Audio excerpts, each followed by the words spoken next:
Gravity and Simple Harmonic Motion Review 10. A binary star system revolves around a common center of mass. Determine precisely where the system's center of mass is, show its location in the figure, and draw each star's circular path. The center of mass, I'm going to say that right here is x equals 0, and so that means that the 3m mass will be at a value of x equals 4L. The center of mass is 1 over the total mass, which is 1 over 4m. And then we take each of the masses multiplied by, in this case, their x coordinate, m times 0 plus 3m times 4L. The m's cancel, and we can see here that we're going to get the center of mass is at a value of 3L. The center of mass, 2L would be there, so 3L would be about right there. There's the center of mass, and the 3m mass, let's go ahead and put that in there. So there's L right there. There's L, and we have 3L right there. This 3m mass is going to go around like that. I won't draw it all in there. And then this mass is going to go around like that. Oops, it's not a great drawing, but that's kind of how it goes. All right. Which star, if either, has the greater orbital period? Nope, it's a tie. They take the same amount of time to go around. Tangential speed, M got a greater tangential speed. Net force on it, it's a tie. The force of gravity between those two, they're pulling on each other equally. But because M has less mass, it's going to accelerate more. We're now going to use calculations to verify the orbital period. We're going to prove to you that the orbital period is equal for each case. On the smaller mass, the net force is going to be the force of gravity, which is G times that mass times the other mass, which was the bigger one, 3m, divided by the distance between them squared. Now the distance between them, you can see right there, the distance between them is 4L. So when you square that, you get 16L squared. So that's the net force.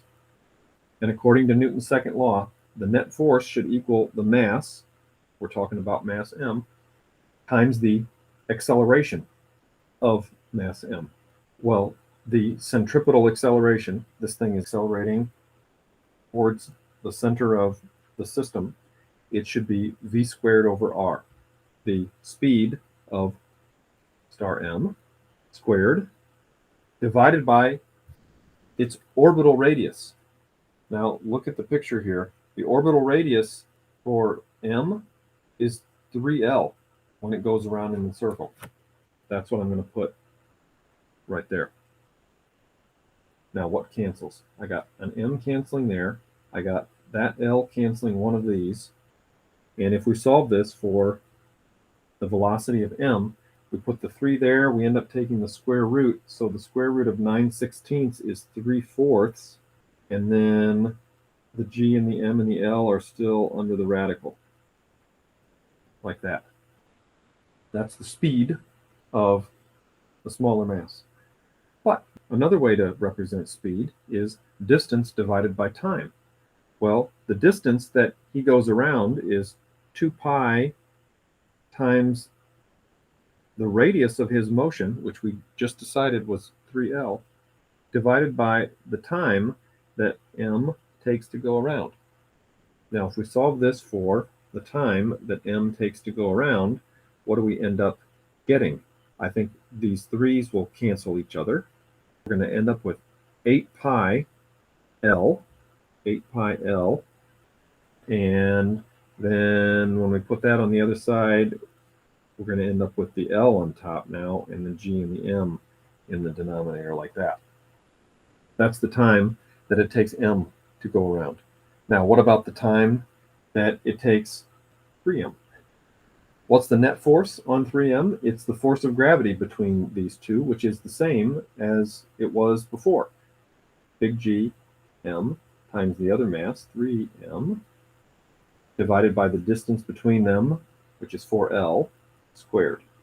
So same force, see, same force, same gravitational force. And that should equal the mass of this object, which is 3m, multiplied by its acceleration, which is entirely centripetal. So that's going to be the velocity of the 3m mass squared divided by r. Now what's r for the 3m mass? Let's go back here. R for the 3m mass is just L. So the value that goes in the denominator, boop, right there is L. Now what cancels? 3m cancels. One of those L's gets canceled by that, which means that the speed of 3m mass is going to be, I have to square root that, so that's going to be 1/4 of the square root of gm over L. Gm over L. All right, you know what? So far that looks pretty good because the little mass should be going faster. It's going 3/4 of this, and the bigger one is only going 1/4. So far that looks good.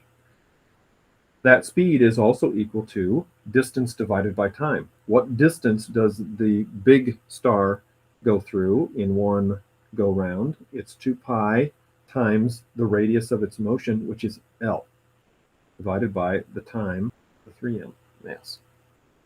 If we simplify that bit, what do we get here? The 4 goes next to the 2, so that's 8 pi L. 8 pi L. And then when we flip that upside down, again, we get L over G square rooted. Look at that. You see that? That's the same time. Small mass takes that amount of time. The big mass takes that same amount of time.